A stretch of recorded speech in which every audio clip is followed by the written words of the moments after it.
Hello, Links community. I'm Michael Zinzer, Chair of the Faculty Assembly, and I'm here with Michelle Larson-Krieg, Chair of Staff Council. And we also have with us Chancellor Harrell, Provost Rod Nairn, and Jennifer Sobenay, the Chief Financial Officer. We're going to have a session of questions that came from you about our financial situations. But first, I'd like our guests to say a few words. Good afternoon, everyone, and thanks so much to all of you for joining us, and a special thanks to Michael and Michelle for moderating today's panel.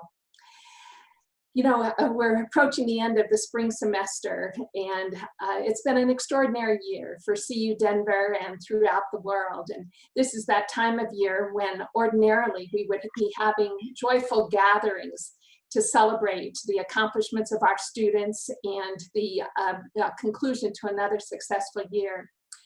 And there's no doubt that all of us cannot wait to when we can once return to in-person gatherings for those celebrations.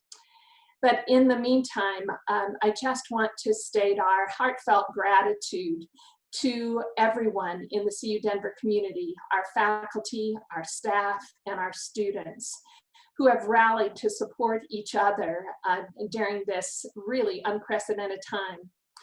And I can say for myself that I've never been so proud to be a part of this community as I am right now. What the faculty did in order to turn on a dime to be able to assure that our students could still have their instructional activities, what our support staff in every way have done to from their desktops and their countertops to be able to support our students during this time, and what our students have done is nothing short of a really impressive. You know, I think that all of us feel that the most important contribution that we can make professionally during this time is to preserve the mission and character of CU Denver. And that's happening because of all of you. So for that, we are extraordinarily grateful. And because of that, this month, we will be graduating more than 2,000 students who will earn degrees from the University of Colorado, Denver. And thousands more will be one step closer to completing their degrees. These are unprecedented times, and there's no doubt that the global pandemic has affected each of us in so many different ways. As we know, in addition to being a public health crisis, it's an economic crisis, and it's affecting individuals, families, businesses, and institutions.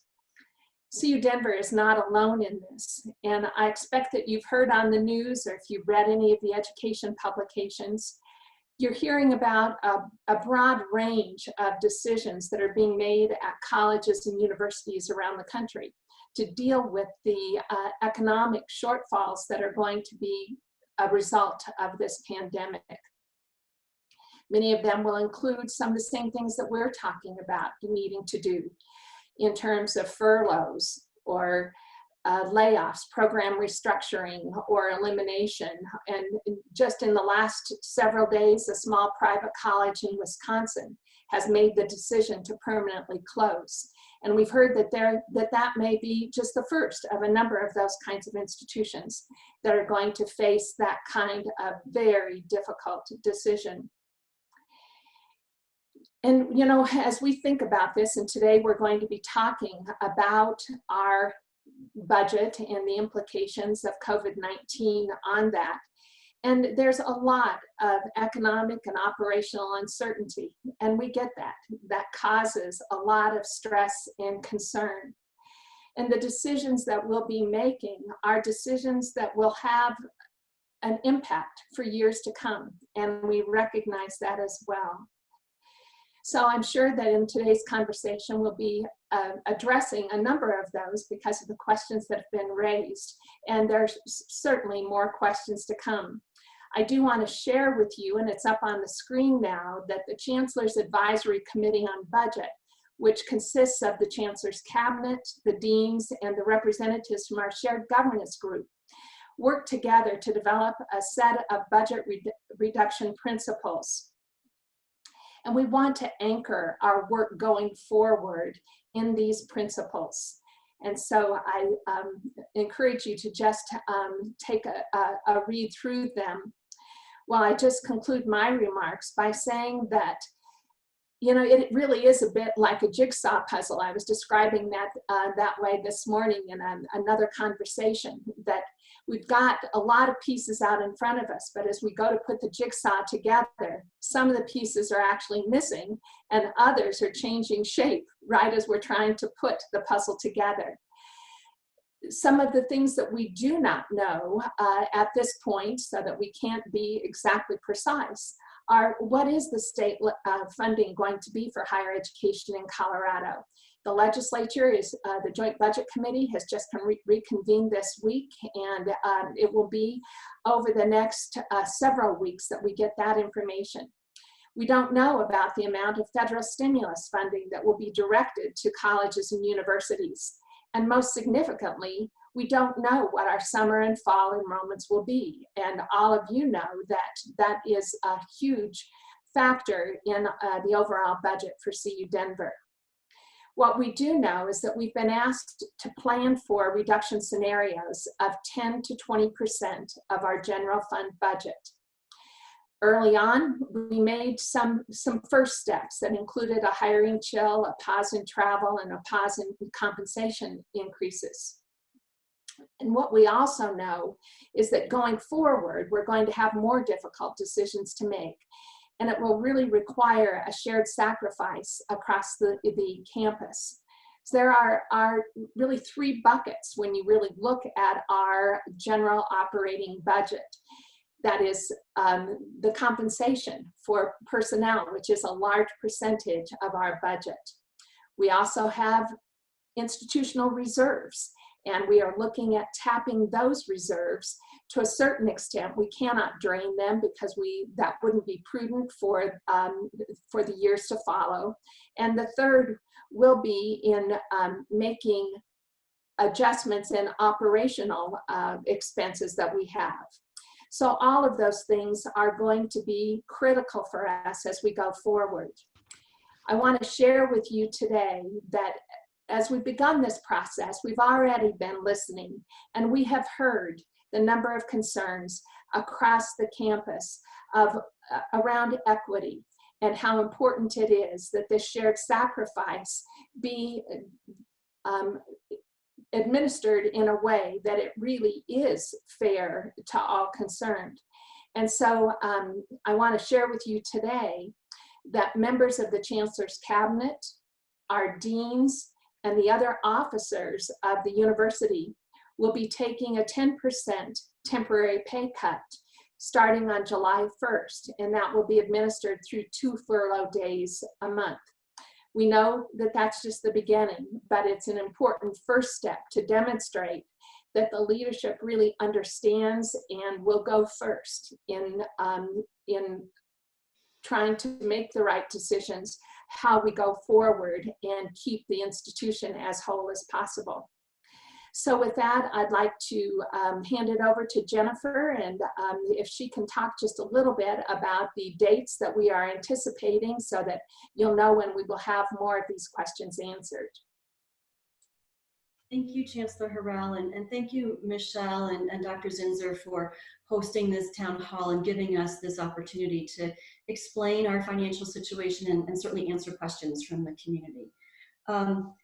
I would like to just mention that I hope some of you have been able to see the budget video that I put together.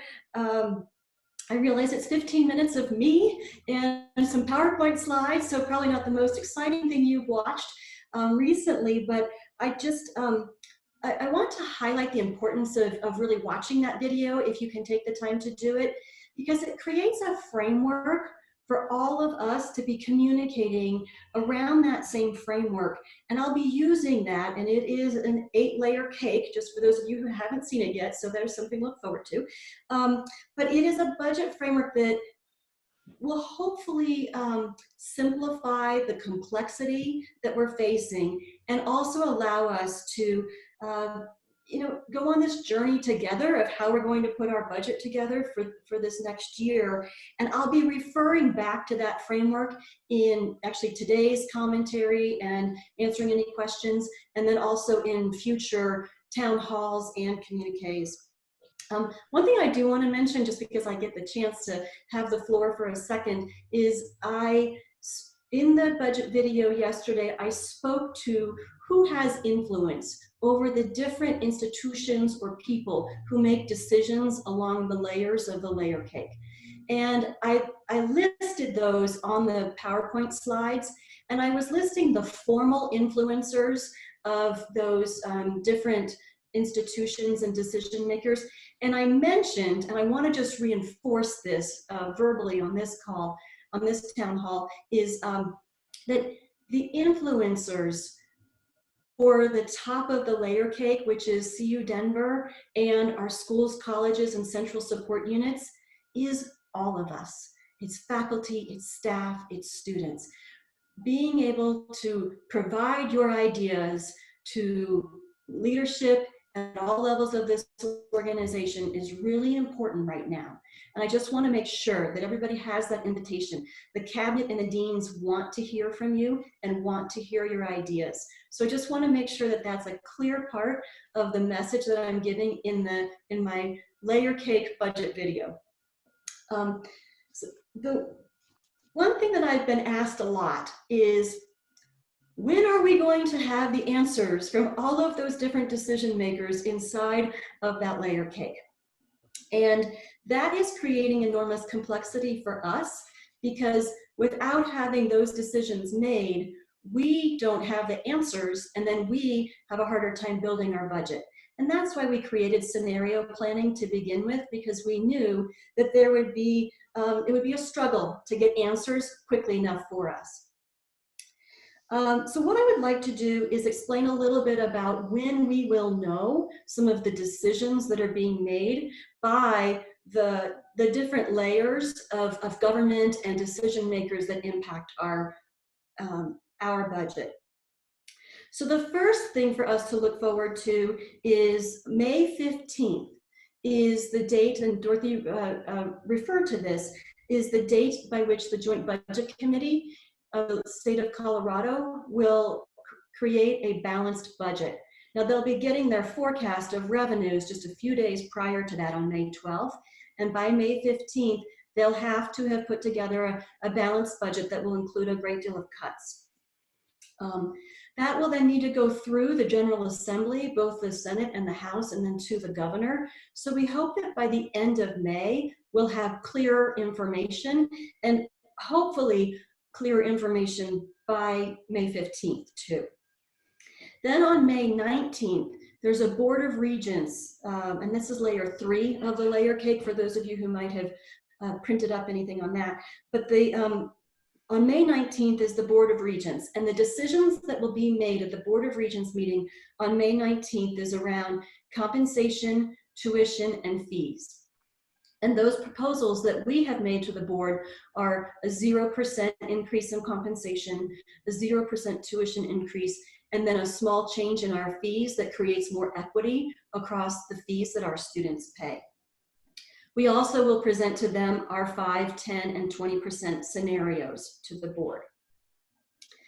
Then from May 19th until June 18th, and that's the next board meeting, the June 18th board meeting is when the board will vote on our July 1 fiscal year 21 budget. So between those two meetings, there will be a lot of work going on in the background here at CU Denver on layers 7 and 8 of the layer cake. So that's the CU Denver, as well as the schools, the colleges, and the central support units. We'll be working to develop what the budget will look like on July 1. That's an important time for your feedback to come to your supervisors, to the deans, and to the vice chancellors about ways in which we can make budget reductions that can have as little impact as possible on our ability to continue to offer the same services, whether it's teaching and learning or research or our support services to our students. They'll have the least impact on those areas. So by July 1, the fiscal year will start, and we'll have made some really tough decisions along the way to bring the decreases to our budget into reality. And if you've noticed, I haven't yet mentioned enrollment, which is the most important piece of our budget. It's 80% of the revenue that we get comes from tuition and fees. And the reason I haven't mentioned that is because we actually won't have a good grasp of our enrollment until after the July 1 budget goes into effect. And what we want, and if you, on our layer cake, enrollment was frosting on the cake in between the layers of CU Denver and our schools and colleges and central support units. That frosting is so important to us. Having steady and growth in enrollment will help sustain the university and keep us from having to cut more. So what we have been given by the regents is the opportunity to bring back to the September board meeting a revised budget depending on how well enrollment comes in. And so while we'll set a budget for July 1, we do have flexibility for us to adjust that budget as enrollment is known. And so that's the journey we're going to be on together. As we get more pieces of information, we'll be sure to give them to you so you can put them into the proper places in that layer cake. And, you know, and hopefully that will help everybody understand the timeline and the data as we receive it so that we can make good decisions about our budget. Thank you. Dr. Nairn, anything to add on to that? Okay. Well, thanks, Jennifer. I think you and Dorothy covered it all. Let me just add my welcome. Thanks everybody for being here, and thanks to Michael and Michelle for putting this together. And let's move on to the questions. Okay, thank you. And thank you for the overview. So Michael and I are going to take turn asking questions of our guests. These are the questions that you submitted in advance or based on the questions that you submitted, including some that we were unable to get to last time. In addition, you can submit questions live during the Zoom via the Q&A function at the bottom of your screen. We'll get to as many of your questions as we can. What we can't get to, we'll save for future conversations. We know that this conversation will certainly not be the last. And we're expecting them to continue. We did receive a number of questions regarding state classified employees, and Flory Montoya, who is the Senior Director of Talent Acquisition and Compensation, she's really the subject matter expert on the rules that apply to state classified employees. So I would urge you to direct any of your questions about state classified employees to Flory. So let's begin. Dr. Zinsser? Okay, well, before I begin, I want to give one other thanks, and that's to Leanna Clark, who makes all of this happen. We just do what she says. She's amazing. The first question is this. The incentive-based budget model is often mentioned as a way through the crisis. There's a need for better understanding of what behavior the model rewards and how it rewards. For example, what specifically can an IRC, instructional research clinical faculty member, do to garner incentives? And what might those incentives be? And then there's follow-up ones referring to a tenure track faculty member and a department. Same question for those groups. Sure, I'll take this one because you know incentive-based budget modeling is one of my favorite things to talk about. And I do believe that the incentive-based budget model creates incentives not specifically for individual people that then would receive a reward from doing something. Instead, what it does is it creates incentives for us as a university community, the entire Links family, to be aware of and working towards the financial health of the university. And so there are two ways that we do this. We do this through the planning and budgeting process that came along with developing an incentive-based budget model. And that's the development, I think Dorothy mentioned, of the Chancellor's Advisory Committee on Budget, and then which is made up of the deans and the cabinet and our governance leaders, as well as the Executive Budget Committee, which is Rod, Dorothy, and I, who make the final decisions around the budget for the university. But along the way, we bring together our leaders to understand the budget and to understand the incentives that are built into that budget, so that as they go out and work with their schools, colleges, and central support units, we can operationalize those incentives. So let me walk through what those are. The budget model specifically incents, technically through the model, growing revenue, containing costs, and reallocating resources. And that is for all of our schools and colleges, everybody inside of the schools and colleges, as well as our central support units. And so rather than it being personal, it's really about all of us together driving that.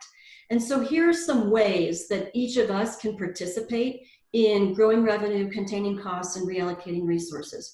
First one is enrollment, recruitment and retention of our students, and the enhancement of any of our high demand programs or market-driven programs that could continue to grow enrollment for us are super important.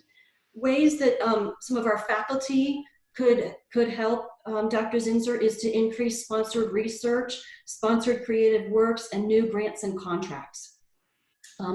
Other ways that we can help is by increasing fundraising, whether that's for student scholarships or that's for endowed faculty positions or endowed chairs. Those help a lot and is one of the incentives. This is a big one: student-centric, research-oriented, and faculty-led interactions with the community that increase revenue to the schools and colleges, either through enrollment growth, through sponsored research, or through corporate partnerships. That's one that just goes straight to the heart of our mission and really connects up with our strategic priorities. A really important one with the central support units and the schools and colleges working together is to collaborate to break down the silos that we have between our units, so we eliminate any duplication of services across all of our units.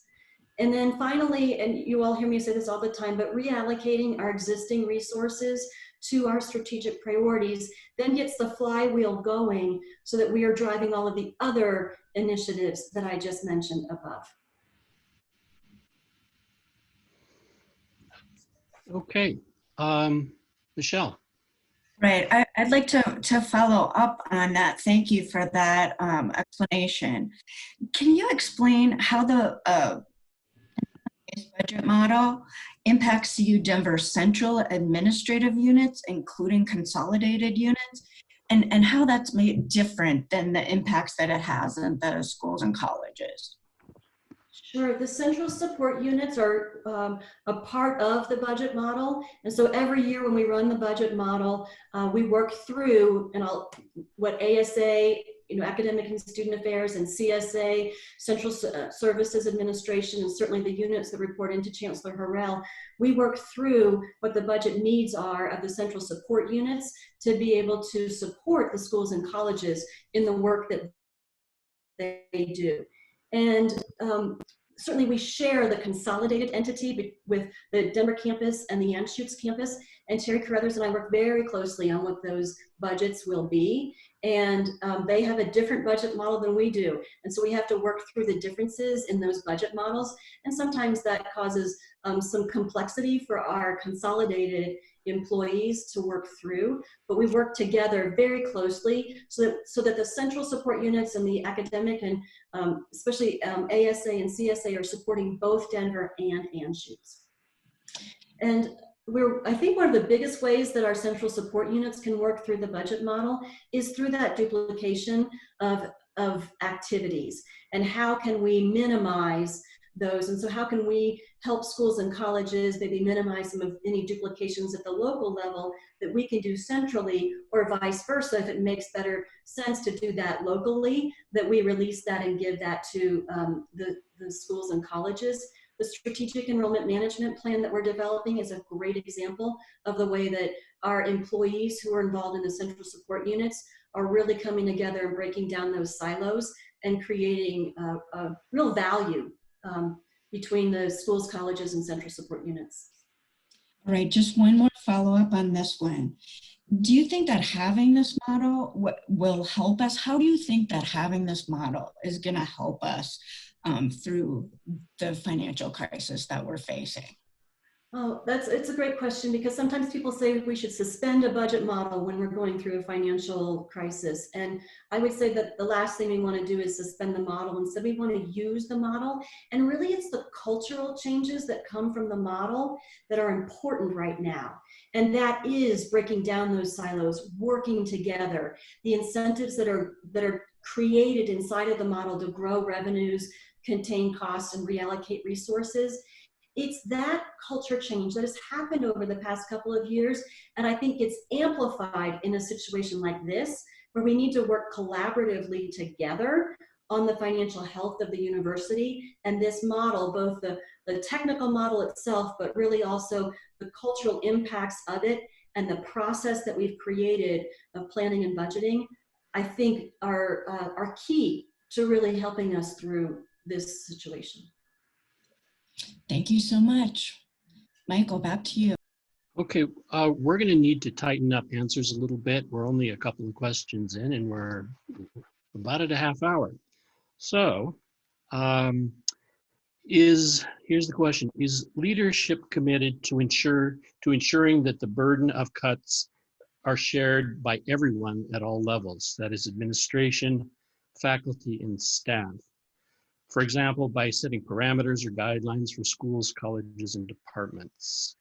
And there's a follow-up to this. Yes, we are committed to that, Michael. And I think the action that we took that I mentioned in my opening remarks about starting with the pay reductions for the cabinet and the deans and other officers of the universities begins to send that message loud and clear.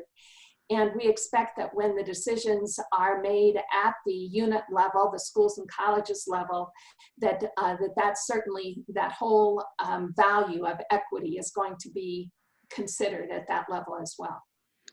Thank you. And you've partially addressed the next question, a rather uncomfortable question. Might this be a time for us to reevaluate the administrative duties at all levels of the organization to determine if they're meeting mission critical functions? There's a perception that individuals in these roles are highly compensated for functions that are not necessarily understood or appreciated. Can this be an opportunity for open and honest reevaluation of roles and remuneration?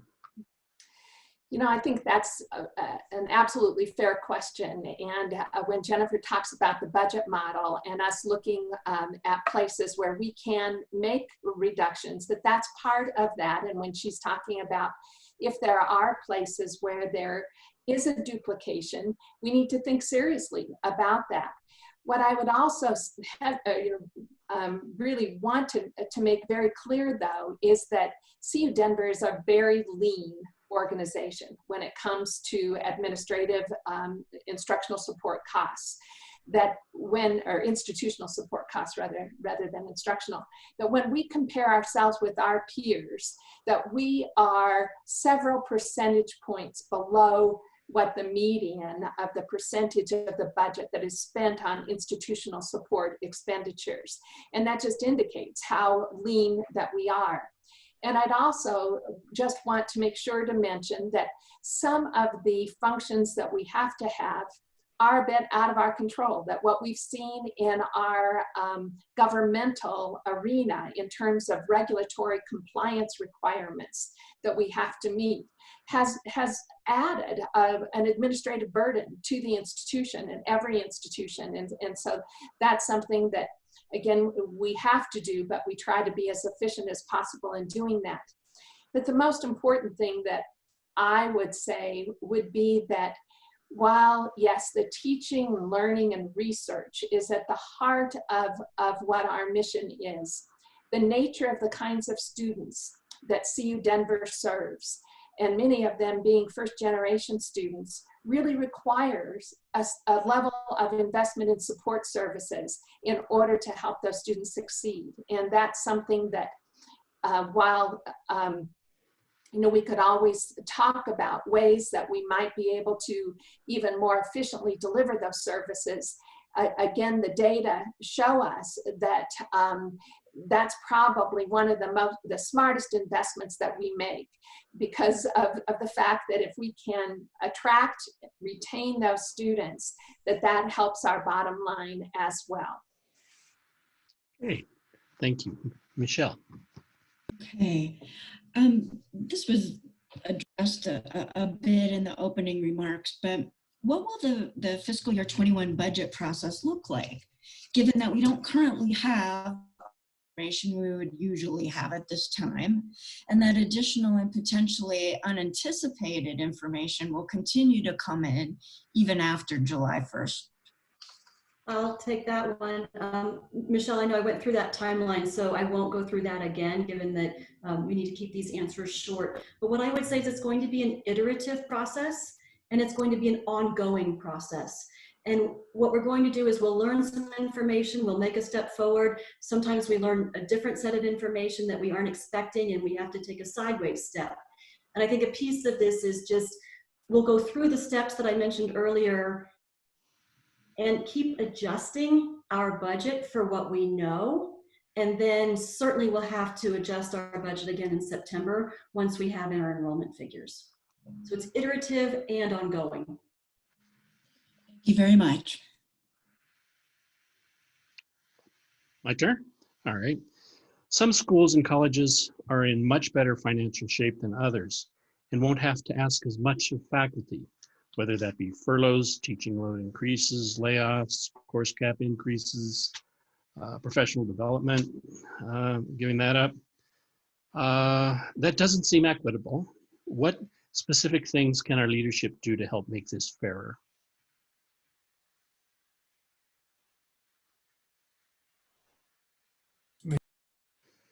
Take a stab at that one. I think that you've already heard from Jennifer several times about the incentive-based budget model. I mean, there are mechanisms within that to try to balance things if we think they're out of balance. So, for example, we can use subvention, and that's a tool that's available to the Executive Budget Committee to rearrange funding so that things are balanced out across schools and colleges when it comes to total budget or budget reductions.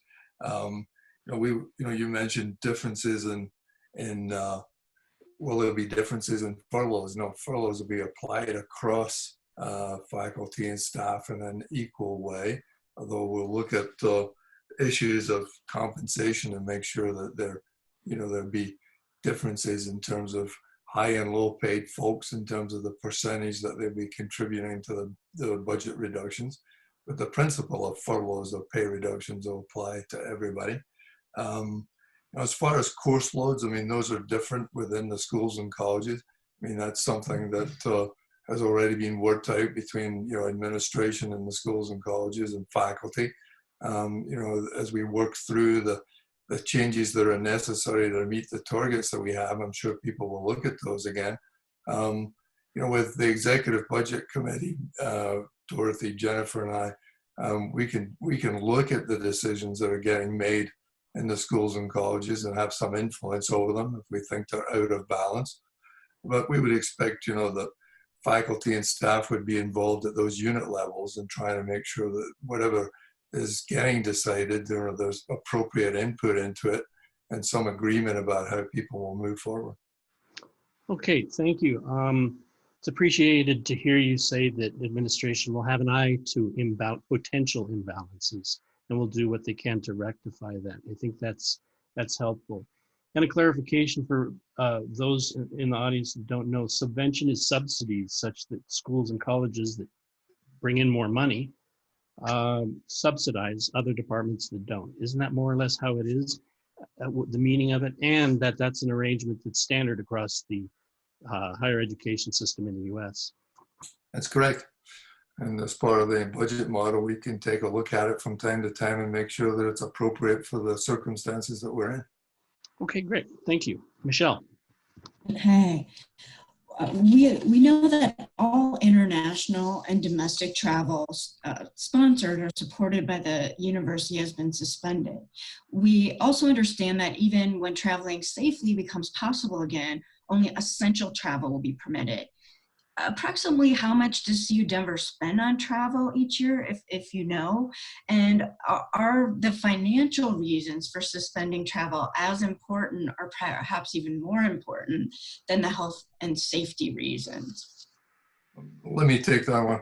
It often falls to the provost to decide whether somebody's traveling or not. So let me take that one. The travel budget for CU Denver is somewhere in the range of $1.5 to $2 million a year. When we suspended travel, the initial impetus for that was to make sure that, you know, our faculty, staff, and students were as safe as possible. And so that still remains a primary issue in all of this. But obviously now we're in a different circumstance, and we have to look at all of the tools that we have to manage budget reductions. And clearly one of those needs to be discretionary funding, and discretionary funding in the units includes travel. So we will continue to have, you know, very tight restrictions on travel. You know, we start from a premise that there shouldn't be any university supported travel, but there are options for appeals and case-by-case analysis of that. So for example, if there's a faculty member or administrator, let's say, that needs to travel somewhere to make sure that let's say a grant award actually happens, you know, so that there's more funding coming to the university, we would of course try to work out an exception for that and allow that person to travel, you know, safely as possible. I mean, there could be circumstances where some of our faculty or others are going for humanitarian reasons to help a particular organization or group. We might figure out a way to do that. But on the whole, you know, travel is a discretionary thing, and we will be restricting it while we go into this next budget cycle. So much. Back to you, Michael. Okay. Big bets have been placed and big investments have been made in recruiting new and previously unreached online students. Can you offer solid evidence this is succeeding and shows promise of getting us out of this mess? And we wish we could just pull a rabbit out and that would help us out of this mess. But I do think, and I think these times have really just underscored that people are going to want even more flexibility in the future going forward in terms of how they access their educational opportunities. And I'm really pleased that CU Denver is able to come from a position of great strength in that area. We've been a leader, certainly in the state of Colorado, but I think beyond, for a number of years. And the investments and the focus at the system level now are only going to accelerate that. You know, what we learned from the market analysis that's done is that there are many, many more people and new populations of potential college students that will want to take advantage of having online delivery. In addition, I think it will provide us an opportunity to serve our face-to-face students as well. We know right now that about 50% of our current students take an online course.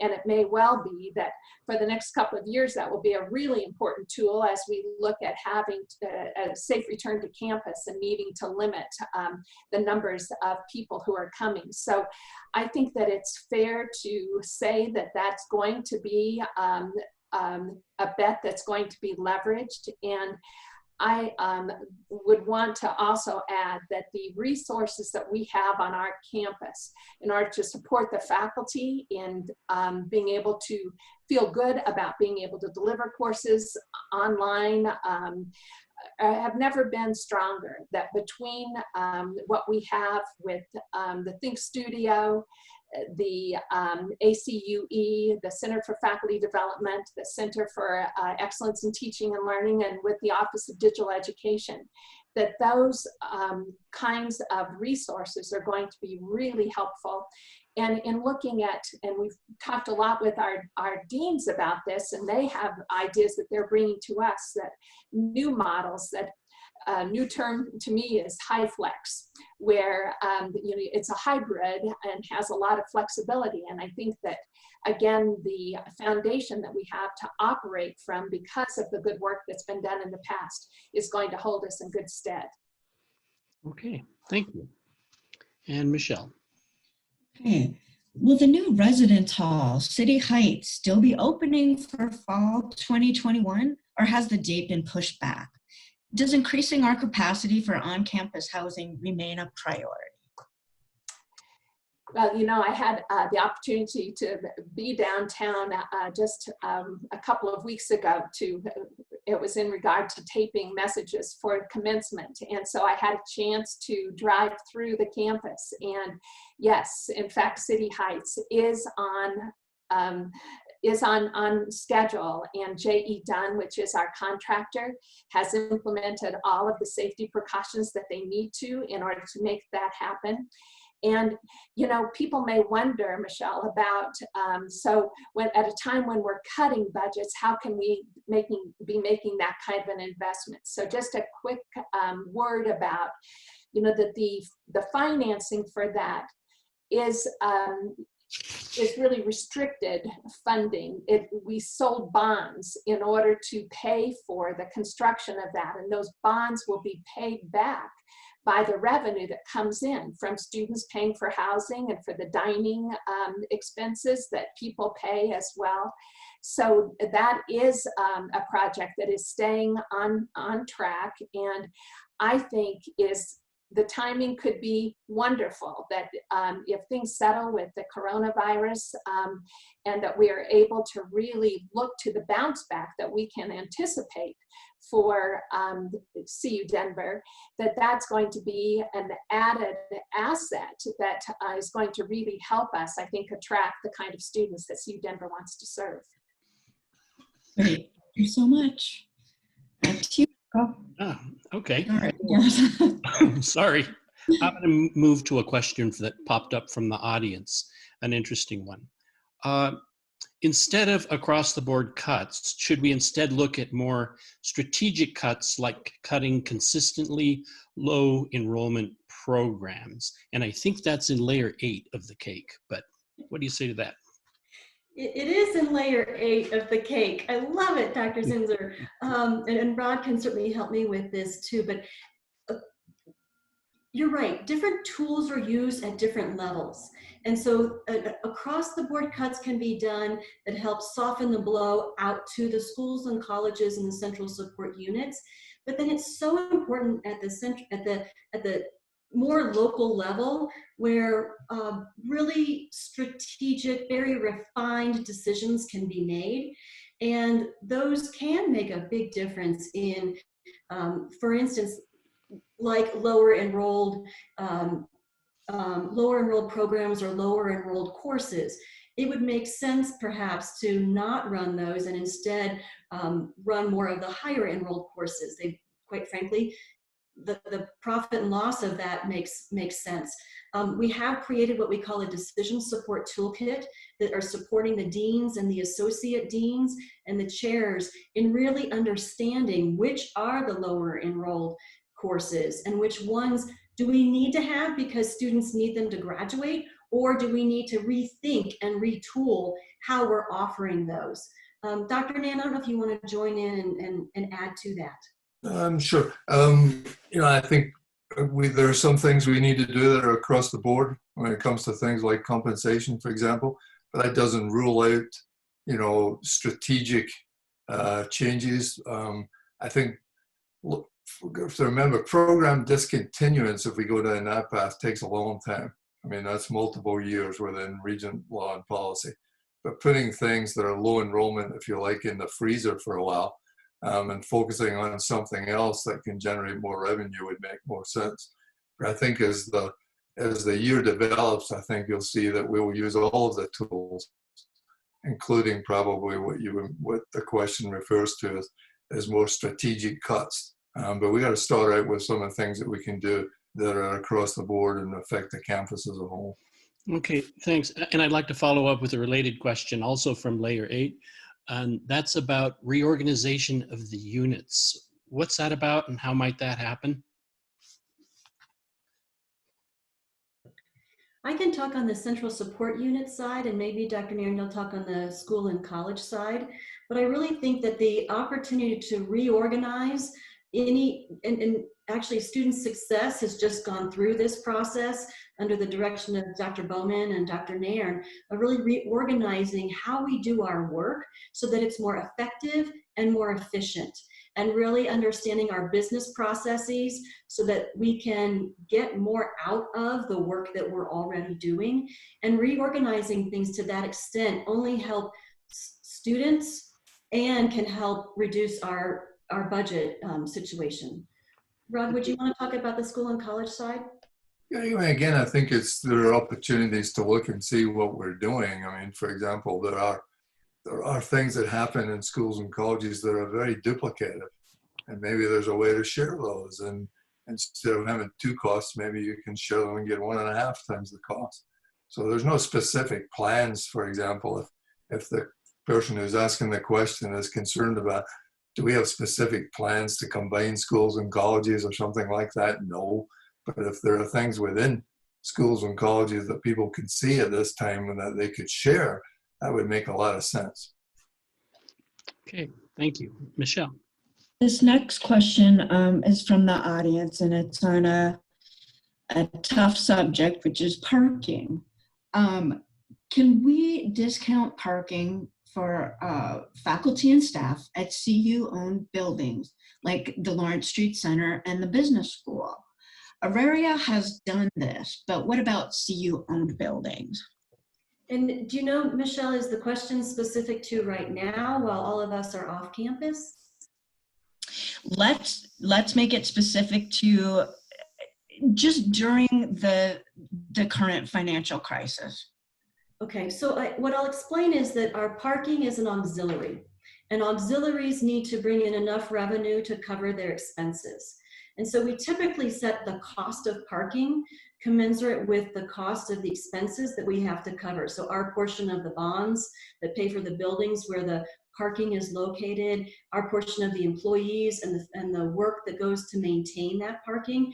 And so typically what we're doing is managing to really no profit. It's simply a revenue matched up to the expenses. And certainly I can follow up with that, whoever asked the question. If there's specific things that I need to address, I would be happy to. Thank you. Michael. Okay. Will the commitments of grant-funded research be protected, or are they subject to sweeping? And more generally, my access to resources I'll need to continue my work, and who will decide on this? Let me take a stab at that.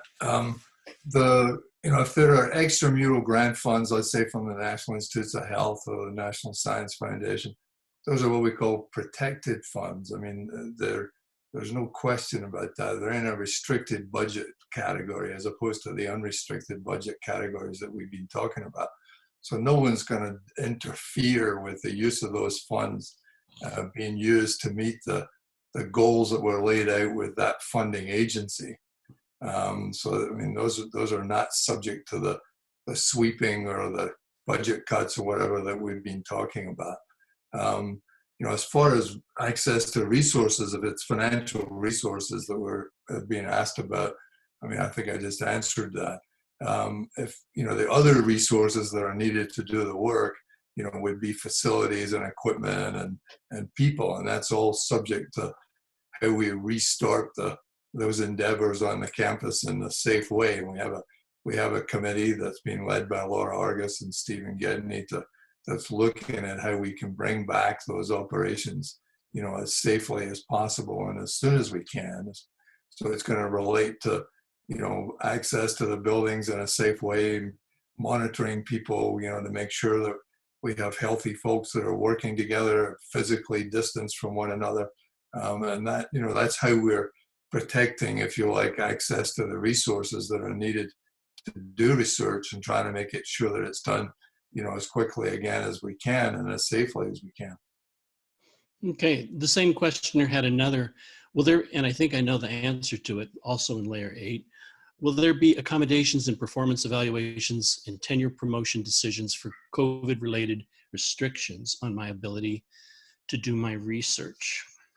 I think we've already, answered a lot of that question by the fact that the university writ large has made available, the ability to have a tenure clock stoppage of 1 year that recognizes the disruption to, faculty work that's taken place already. So I think that's the accommodation that's probably the largest one.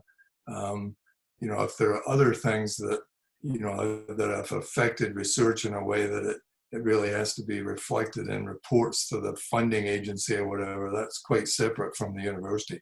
But I think we've already recognized that and provided, at least for those faculty that are in the tenure track, a way that they can be accommodated. But the standard metrics like publications, conference presentations, and the rest will also be affected.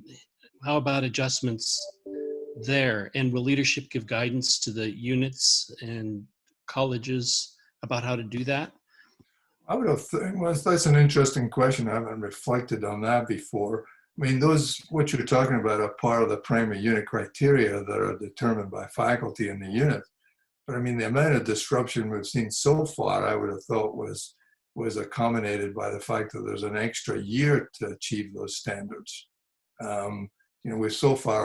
We've been disrupted for a number of months. Hopefully it doesn't keep going on until it becomes, much longer than that. But there's now more time to achieve those goals that's being provided for everybody. But the question would remain about post-tenure folk. Post-tenure folks, so when you're talking about, I guess, those annual evaluations that people go through. So that's something really for the units to talk about. And we can provide some central thoughts on that if people start to puzzle over it. But yeah, that's not something that we've addressed at the university level yet. Okay, thank you. Michelle. Right. The communication that was shared earlier with the campus stated that CU Denver will need to address our share of the losses that AHEC is experiencing. Can one of you talk a bit about budget conversations with the Auraria Higher Education Center and how those conversations are impacting our own budget decisions? And what are we doing to make sure that we're not paying more than our fair share with respect to AHEC? Sure, I'll take that one. We are in constant conversations, not just with the AHEC CFO and teams, but also with MSU Denver, CCD, and ourselves. We're all in a kind of a constant conversation trying to understand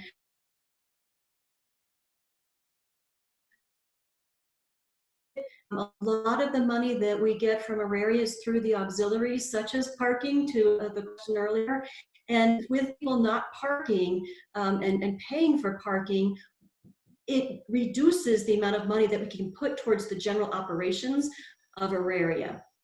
In addition to that, every institution on the campus puts money towards the operations of the Auraria campus. Our portion of that is about 36%, and that's based on the number of students, the head count of the students that each of us have between Metro, CCD, and ours. And so we are continuing to always see this through the lens of the percentage that we use and the support of the Auraria budget. And so as we work with our colleagues, and certainly they're going through the same scenario planning that we are of 10% and 20% reductions in budgets, if needed, we will, as Metro, CCD, and CU Denver, work together to be able to help their budget situation also. But it would be through the lens of our portion that we have always had to give towards the Auraria campus. Great, thank you. Well, I'm going to move to one remaining question and then invite Chancellor Harrell to offer some concluding comments. And this just popped up. What is being done to continue to attract international students? Oh, let me take a stab at that since the Office of International Affairs rolls up under my area. You know, that's a tough one. I mean, we're in a really hard position as far as international students go across the entire United States. You know, the office continues to do all that it can, you know, in getting the word out. But there are a lot of limitations that are being placed on us while we work our way through this pandemic. But it's not nothing. I mean, just the other day, I mean, we talked about the fact that we've got staff in China, and actually we approved one of them to make several trips to different parts of China to try to recruit additional Chinese students to come to the U.S. and to come to CU Denver. So there's a lot of limitations there, and that is one of the places that we're worried about a lot. But we continue to do everything we can remotely to get the word out, and to do everything we can to, you know, look after the students who are here already and make sure that they stay. But these are particularly hard times when it comes to international students, and that's a big part of our budget and a big worry for us. Thank you. Well, I'd like to turn to Chancellor Harrell for some comments. Well, again, thanks to all of you, and a special thanks to Michelle and Michael for assisting with this today. And I guess, you know, as this semester comes to a close, I just hope that each of us can take a moment to recognize and appreciate the extraordinary accomplishments of this university in the face of these unprecedented challenges. Our students, our faculty, our staff have exceeded expectations during this time, and for that we are so grateful.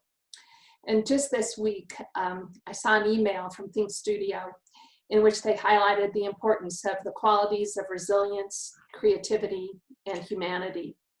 And I believe it's really those qualities that makes CU Denver such a strong community and a great university. So several weeks ago at the start of the pandemic, I'd seen an email and I printed it out and I put it right on my computer. And it was 5 simple tips from the Random Acts of Kindness Foundation. And I'd like to just share those with you because I know for me, they help me as I get through these long and somewhat stressful days that all of us are having. Their first tip was to reflect, that we should take time to reflect on what we're doing well, even the small victories every day. The second is to be grateful, recognize that all that we have to be grateful for, our health, our friends, our family, our colleagues. The third is commit to self-care. Find time to do the things that bring you joy and give you a little more energy every day. Number 4, be productive. And while we might not ever accomplish all the things on our to-do list, make sure that we're doing those things that feel like we have a sense of purpose to each day. And the 5th is my favorite, and it's to give grace. Give yourself a break, know that you're doing the best you can, and be kind to others.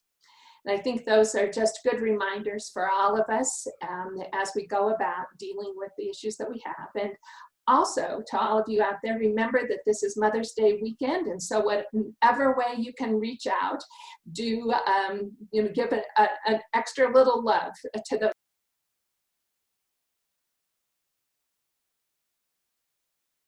Thank you. Thank you so much. Thanks to Dorothy, Rod, and Jennifer for joining us today. We know that this is a difficult time for all of us, and we really appreciate the opportunity to have this conversation with you. If any of you out there in the audience, if you know of folks who weren't able to make it to today's town hall, it has been recorded and will be posted online by Monday. You'll receive an email with a link to the recording. This is a continuing conversation. As we know, more challenges remain and tough decisions are ahead. We have a third in this series of financial town halls, and that'll be held on the 21st from 2 to 3 p.m. So watch your email for the link as well as a survey as to how well this format is working and if it's giving you the information that you want. We really want to know. And you'll be able to submit questions as you've done in the prior ones in advance for the conversation on on the 21st. Well, thank you and stay safe.